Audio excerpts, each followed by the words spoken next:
The air was thick with the smell of pine and damp earth. The kind of scent that clings to your clothes and makes you feel alive.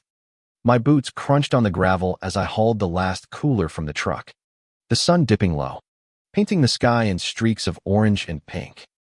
My kids, Ellie and Max, were already racing through the clearing, their laughter echoing off the trees like a song. My wife, Sarah, stood by the fire pit, her hands on her hips, smiling at the chaos. This was a tour first family camping trip in years. A chance to unplug, to breathe, to just be. But then came the screech. High-pitched, grating, like a fork dragged across a plate. What the hell do you people think you're doing? I froze, cooler still in my hands, as Karen stormed across the field. Her blonde bob bounced with every furious step, her face redder than the sunset.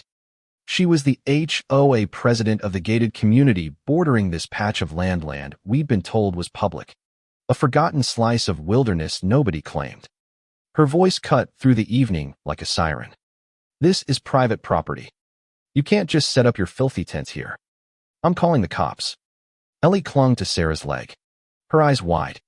Max stopped mid-sprint, his soccer ball rolling to a stop. I set the cooler down slow, my jaw tight, trying to keep the heat rising in my chest from spilling out. Ma'am, I said, voice steady but sharp.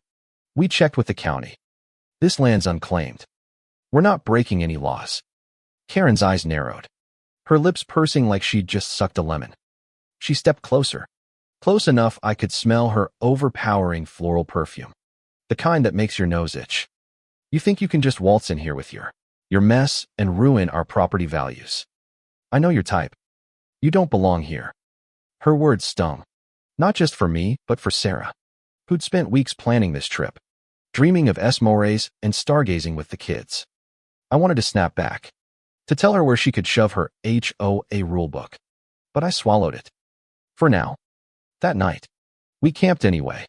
Karen didn't call the cops, she just stood at the edge of the field, arms crossed, glaring until the darkness swallowed her silhouette. The kids were shaken, but Sarah and I kept it light, roasting marshmallows, telling ghost stories until their giggles drowned out the memory of her voice. Still, I couldn't shake the fire in my gut. This was supposed to be our escape, not another fight. Lying in the tent, the crickets chirping outside, Sarah whispered, "She's not worth it. Tom, let it go." But I couldn't. Not yet. The next morning, I drove into town, the kids' laughter still ringing in my ears, Karen's words clawing at my pride. I stopped at the county clerk's office, a dusty little building that smelled of old paper and coffee. The clerk, an older woman with glasses perched on her nose, confirmed what I'd suspected: the land was unclaimed, tied up in some legal limbo from a failed development decades ago. Then she said something that stopped me cold. You know, anyone can file a claim for it. Takes some paperwork, but it's yours if you want it. My heart thudded.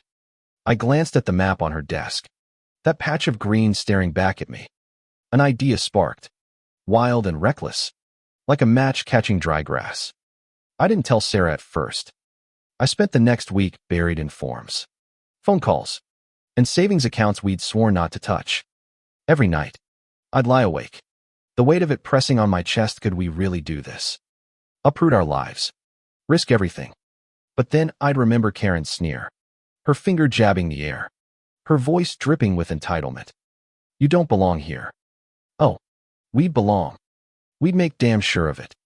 2 months later, we owned the land.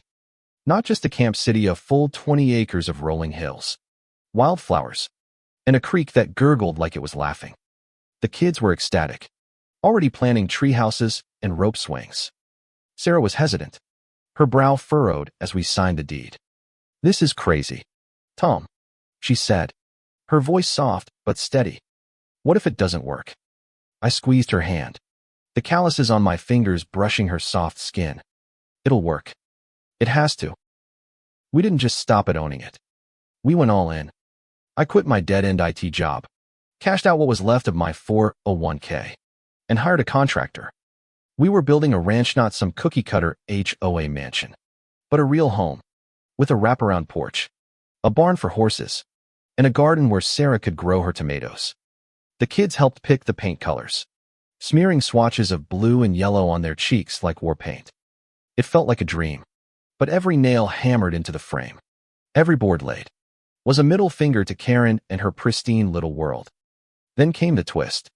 One muggy afternoon, as the ranch house started taking shape, a pickup truck rumbled up the dirt road. Out stepped a man in a flannel shirt, his beard graying, his eyes sharp but kind. His name was Amos, a retired park ranger who'd lived on the outskirts of town for decades. He'd heard about our project through the grapevine and had a story to tell. Over coffee that tasted like burnt regret, he leaned across our folding table and lowered his voice. That Karen. She's been trying to scare people off this land for years. Says it's her view from the HOA's cul-de-sac. But there's more. Rumor is, her husband's got a shady deal with a developer to snatch this land cheap. They've been bullying folks to keep it empty. My coffee went cold in my hands. Sarah's eyes widened, her fingers tightening around her mug. It wasn't just about her precious property values. Karen was playing a bigger game, one we'd stumbled right into. Amos tipped his hat and left, but his words lingered like smoke. I felt a new kind of fire now, not just anger, but purpose. If Karen wanted a fight, she'd get one. We pushed harder. The ranch grew, fences went up. The barn got its red coat of paint, and the kids' laughter filled the air as they chased fireflies at dusk. But Karen didn't let up. She'd drive by, her SUV crawling along the road, her eyes glaring from behind tinted windows. Once, she left a note taped to our mailbox. You're ruining this community. Leave. I crumpled it in my fist, the paper biting into my palm. Sarah sighed, long and heavy, and said, She's not going to stop, is she? I shook my head. Nope. But neither are we. The breaking point came at the town hall meeting. Karen had rallied her HOA minions, a pack of pearl-clutching neighbors with manicured lawns and too much time on their hands. She stood at the podium, her voice shrill, accusing us of destroying the aesthetic and lowering property values. I sat in the back, my hands clenched, the wooden chair creaking under me. Sarah squeezed my arm, her touch grounding me, but I couldn't stay quiet. I stood, my voice cutting through the murmurs. Karen, you've got no claim here. This land's ours, fair and square, and we're not going anywhere.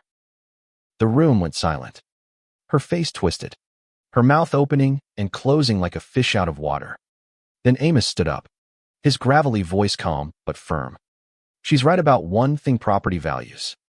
Her husband's been trying to flip this land to a developer for years. Funny how she never mentions that. Gasps rippled through the crowd. Karen's face went white, her hands gripping the podium like it was the only thing keeping her upright.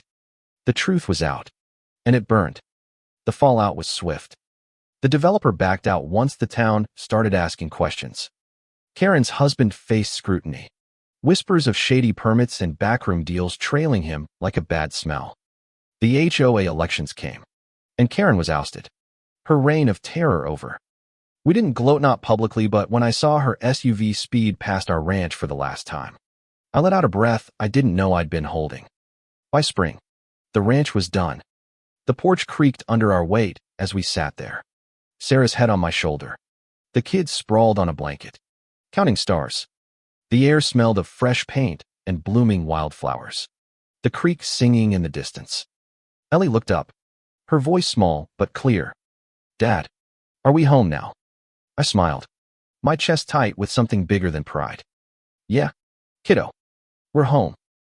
Karen thought she could bully us, scare us off with her screams and her rules.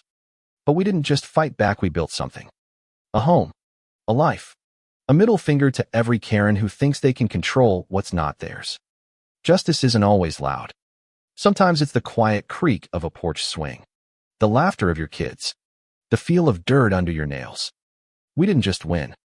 We thrived.